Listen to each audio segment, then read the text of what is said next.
ვიდეოში გაჩვენებთ ბანგკოკის პოკემონების გასაოცარ სოფელს.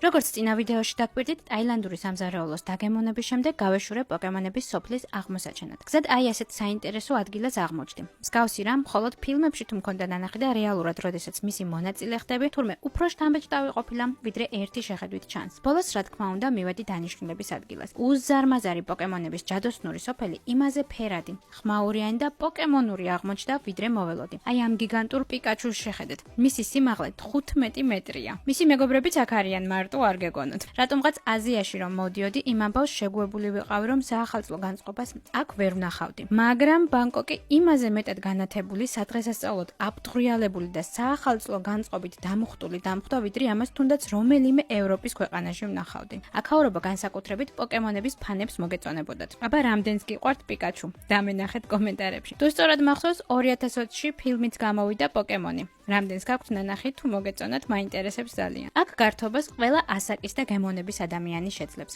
ასევე ეწყობა სხვადასხვა შოუები, თამაშები. ბოლოს პიკაჩუსთან სელფების გადაღებით გული რომ ვიჯერე და მივხვდი რომ ძალიან დავიღალე, გადავწყვიტე სახლისკენ დავსულიყავი, რადგან ხვალიდან სრულიად ახალი სამყარო მაქვს აღმოსაჩენი და ეს მხოლოდ დასაწყისია. თუ გაინტერესებს როგორ გაგრძელდება ჩემი ტაილანდში მოგზაურობა, მაშინ გამომიწერე და დაელოდე შემდეგ ბლოგს. თუმცა ინსტაგრამზე უკვე მიდევს პატარ-პატარა სტორები და თუ ვერ ითმენ, იქ შეგიძლია შემომიერთდე. აბა დროებით.